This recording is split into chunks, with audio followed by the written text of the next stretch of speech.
നമസ്കാരം.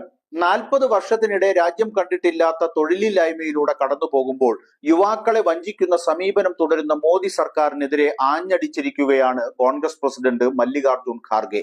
രാജ്യത്തെ തൊഴിലില്ലായ്മയിൽ കേന്ദ്ര സർക്കാരിന്റെ അവഗണനയ്ക്കെതിരെ രൂക്ഷ വിമർശനവുമായി രംഗത്തു വന്ന മല്ലികാർജുൻ ഖാർഗെ എന്തിനു വേണ്ടിയാണ് കേന്ദ്ര സർക്കാർ NRA അഥവാ നാഷണൽ റിക്രൂട്ട്മെന്റ് ഏജൻസി രൂപീകരിച്ചതെന്ന് ചോദിച്ചു.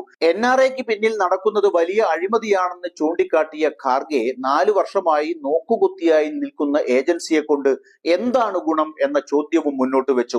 2020 ഓഗസ്റ്റിലാണ് കേന്ദ്ര സർക്കാർ NRA രൂപീകരിക്കുന്നത്. സർക്കാർ ജോലികളിലേക്കുള്ള റിക്രൂട്ട്മെന്റിനാണ് ഇത് രൂപീകരിച്ചത്. പ്രഖ്യാപനത്തിന് പിന്നാലെ രാജ്യത്തെ യുവാക്കൾക്ക് BJP സർക്കാർ നൽകിയ വാഗ്ദാനങ്ങൾ ചൂണ്ടിക്കാട്ടിയാണ് ഖാർഗെയുടെ വിമർശനം. കോടിക്കണക്കിന് യുവാക്കൾക്ക് NRA ഒരു അനുഗ്രഹമായി മാറും. കോമൺ എലിജിബിലിറ്റി ടെസ്റ്റിലൂടെ ഒന്നിലധികം പരീക്ഷകൾ ഒഴിവാക്കുകയും വിലയേറിയ സമയവും വിഭവങ്ങളും ലാഭിക്കുകയും ചെയ്യും. NRA സുതാര്യതയ്ക്ക് കൂടുതൽ ഉത്തേജനം നൽകും എന്നൊക്കെയായിരുന്നു കേന്ദ്ര സർക്കാരിന്റെ അവകാശവാദം. എന്നാൽ ആ അവകാശവാദങ്ങളെയൊക്കെ ചവറ്റുകൊട്ടയിൽ തള്ളി വെറുമൊരു വെള്ളാനയായി 4 വർഷമായി തുടരുകയാണ് NRA. ഈ പശ്ചാത്തലത്തിൽ നിലവിൽ രാജ്യത്തെ യുവാക്കൾ നേരിടുന്ന പ്രതിസന്ധികളെ മുൻനിർത്തി കേന്ദ്ര സർക്കാരിനോട് ഖാർഗെ 3 ചോദ്യങ്ങൾ മുന്നോട്ട് വെച്ചു. എന്തുകൊണ്ടാണ് കഴിഞ്ഞ 4 വർഷമായി NRA ഒരു പരീക്ഷ പോലും നടത്താതിരുന്നത്? 1,51,757 കോടി രൂപ ഫണ്ട് നൽകിയിട്ടും 4 വർഷത്തിനിടെ NRA 58 കോടി രൂപ മാത്രം ചിലവഴിച്ചത് എന്തുകൊണ്ട്? SC, ST, OBC, IWS എന്നിങ്ങനെ യുവാക്കളുടെ സംവരണാവകാശങ്ങൾ നിഷേധിക്കപ്പെടാൻ വേണ്ടി NRAയെ ബോധപൂർവം നിഷ്ക്രിയമാക്കിയിരിക്കുകയാണോ എന്നതായിരുന്നു 3ാമത്തെ ചോദ്യം. 4 വർഷത്തിനിടെ ഒരു പരീക്ഷ പോലും NRA നടത്തിയിട്ടില്ല. പിന്നാക്ക വിഭാഗങ്ങളുടെ സംവരണം നിഷേധിക്കപ്പെടുമ്പോൾ ഏജൻസിയെ കേന്ദ്ര സർക്കാർ തന്നെ നിഷ്ക്രിയമാക്കിയോ എന്നാണ് ഖാർഗെ ചോദിക്കുന്നത്. എക്സിൽ പങ്കുവച്ച പോസ്റ്റിലൂടെയാണ് ഖാർഗെ വിമർശനം മുന്നോട്ട് വെച്ചത്. കോടിക്കണക്കിന് രൂപ ഫണ്ട് ലഭിച്ചിട്ടും തുച്ഛമായ തുകയാണ് ഏജൻസി ഇതുവരെ ഉപയോഗിച്ചിരിക്കുന്നത്. അത് എന്തിനു വേണ്ടിയാണെന്ന റിപ്പോർട്ടുകളും പുറത്തു വന്നിട്ടില്ലെന്ന് ഖാർഗെ പറയുന്നു.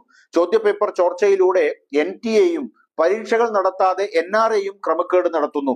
RSSും BJPയും ചേർന്ന് രാജ്യത്തെ വിദ്യാഭ്യാസ സ്ഥാപനങ്ങളും യുവാക്കളുടെ ജീവിതവും ഇല്ലാതാക്കുകയാണെന്ന് ഖാർഗെ കുറ്റപ്പെടുത്തി.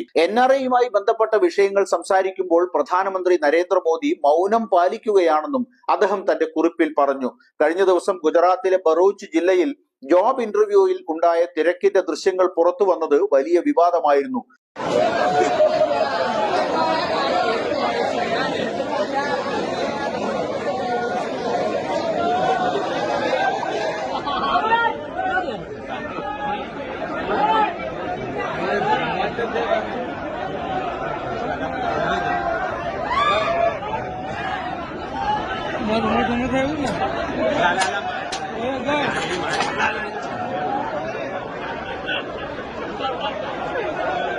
സംഭവത്തിൽ തൊഴിലില്ലായ്മ രോഗം ഇന്ത്യയിൽ പകർച്ചവ്യാധി പോലെ പടരുകയാണെന്ന് ലോക്സഭാ പ്രതിപക്ഷ നേതാവ് രാഹുൽ ഗാന്ധി പ്രതികരിച്ചു. തൊഴിലില്ലായ്മ എന്ന രോഗം ഇന്ത്യയിൽ ഒരു പകർച്ചവ്യാധിയുടെ രൂപമെടുക്കുകയും BJP ഭരിക്കുന്ന സംസ്ഥാനങ്ങൾ ഈ രോഗത്തിന്റെ പ്രഭവ കേന്ദ്രമായി മാറുകയും ചെയ്തു. ഒരു ജോലിക്കായി ഇങ്ങനെ ക്യൂവിൽ നിൽക്കുന്ന ഇന്ത്യയുടെ യുവതയാണ് നരേന്ദ്രമോദിയുടെ അമൃതകാലത്തിന്റെ യാഥാർത്ഥ്യമെന്ന് ഗുജറാത്തിലെ ഒരു വീഡിയോ പങ്കുവെച്ച് രാഹുൽ എക്സിൽ കുറിച്ചു.